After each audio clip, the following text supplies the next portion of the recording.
My kids are proud of me. My fiance is proud of me. But you want to know what? I am proud of me. I found myself through adversity. Welcome to my show, Revive with Janna. Thank you for tuning in and taking time out of your day to listen to me. So I hope that I have helped you out with mindset thus far in all of my other episodes and kind of talked about how I came to learn the importance of mindset and how adversity can be a teacher. And when I say that, I'm not talking about just like the little things that we have to deal with sometimes as adults. But adversity is like when something super big and fathomable, earth-shattering, heartbreaking happens, right? And it's when we least expect it. You know, if you listen to the episode that I had on victim mindset and going to the victor mindset, that plays a huge part in overcoming adversity, which is why I wanted to do the episode on that first. The victim mindset, I believe we naturally have that when something unexpected and painful happens to us. It's kind of like, whoa, that's not me. Why me? What did I do? I didn't deserve this. I can't deal with this right now. That's the victim mindset. I mean, that's kind of natural, right? And that's kind of, you know, how I was for the first 2 years of Lyme disease, a year and a half at least, was just like, oh, why me?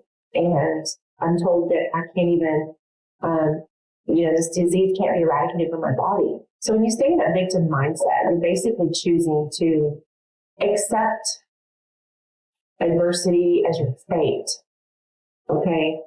And I believe that you can have it be your fate or like a life sentence, or you can learn from it and have a different result. When I was in the victim mindset with Lyme disease, of just like, you know, I'll never get well again, and I don't even know what it feels like to feel good. You know, it was depressing. There's no way to describe the horror or pain of those mental symptoms. It felt like I wasn't even really alive, right? It was pure agony. So I want you to think about that for a second. I don't want you to think like, gosh, Janna, this sounds so easy, but it's not that easy to do. I'm telling you, I know. Okay, that's why I'm telling you, I was that sick. When you're that sick, you can't think about anything, nothing. And it's really, really hard to be positive. And it's really, really hard to be like, you know, well, I'm going to get well. No, I didn't know if I was going to get well. I had no idea. I didn't know how to get well. I didn't know what to do to get well. I've been sick for so long, I didn't even know remember what it felt like.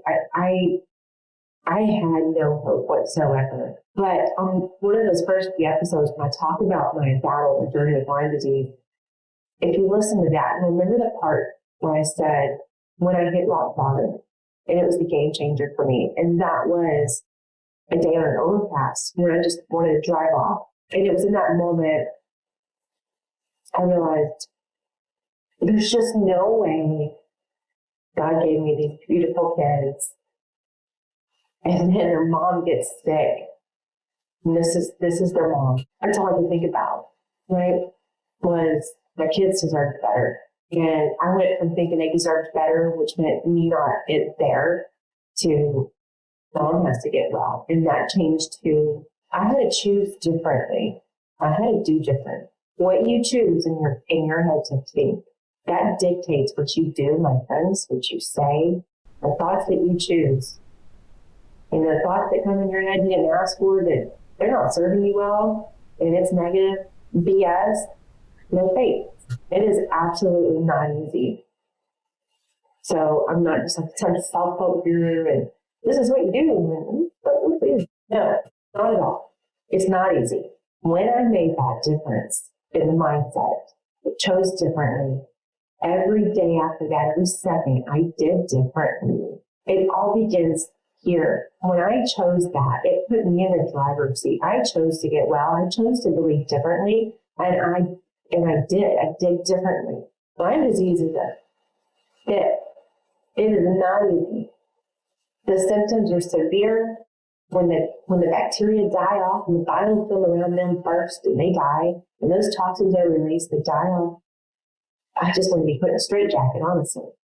But the die-off would end, and then I would feel better before the die-off, and the cycle repeats itself until the line was gone. Then I had to heal my gut. I had to get rid of heavy metal toxicity. I had to heal my thyroid. Those things could never heal as long as the blind bacteria was in my body. So this was a journey. And the reason I'm saying these things is because I want you to know a lot about what I went through. And so that you understand what I'm teaching you is real. I'm never going to teach or talk about something I have not experienced. If I haven't experienced it, then I'm going to be a host and I'm going to have someone else I'm interviewing who's going to be teaching me about it. I'm not going to teach you anything I don't know. I chose differently, right? And because I chose to believe I could get well, I did. And it was very uncomfortable. I wanted to give up. I didn't know if what I was doing was really working. I was getting better. Was it really going to go away? Or things bad? But all I knew is what kind of life was I going to live if I didn't do differently? So here's my thing. How uncomfortable do you want to be? Because you grow into discomfort. And when adversity comes your way, ultimately you got to say, this is happening for a reason. I may not know what it is. It's happening for a reason. And when you do that, you do differently every day. And you start paying attention and listening to things and going through it. And you are basically, you're saying to the universe, okay, let this be my teacher. Show me what it is you need to show me. I am not the same person I was before Lyme disease. That was one of the biggest adversities I had yet to overcome. But the worst and the most painful adversity I have ever encountered.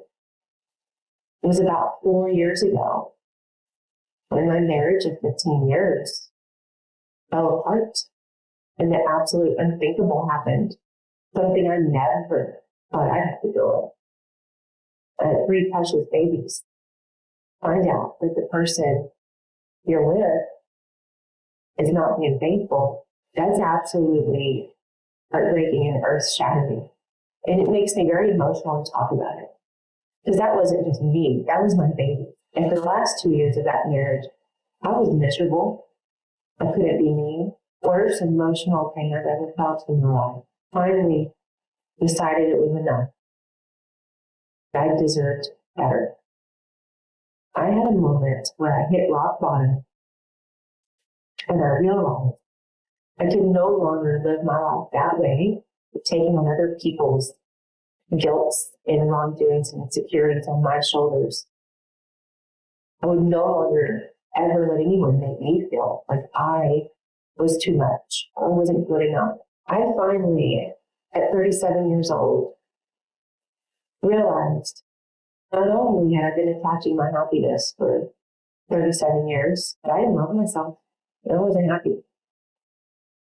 And I was responsible for my happiness. Because as long as I lived my life waiting for someone or something to make me happy, it was never going to happen. It most certainly wasn't in my control. I was tired of it. You know, why does it take being absolutely broken and shattered for us to sometimes open our eyes and learn a lesson? That's a really good question. But I do know if I wouldn't have gone through that, I wouldn't have learned what I've learned. So I'm a million% grateful for all of it. I wouldn't be who I am today. My kids now get to see me be authentically 100% me.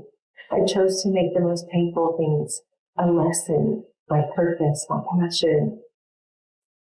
And there's a lot of power in that. I'm not saying it's easy. I'm just saying learn from it and be stronger. And I think sometimes we just need to ask ourselves what we want. Who are we living our life for? My kids are proud of me. My fiance is proud of me. But you want to know what? I am proud of me. I found myself through adversity. I love myself. And when you do that, you create your own happiness. You then attract everything that's been waiting for you. What does it do for you to live in a negative mindset? And I believe anything is possible. And sometimes it starts in our minds.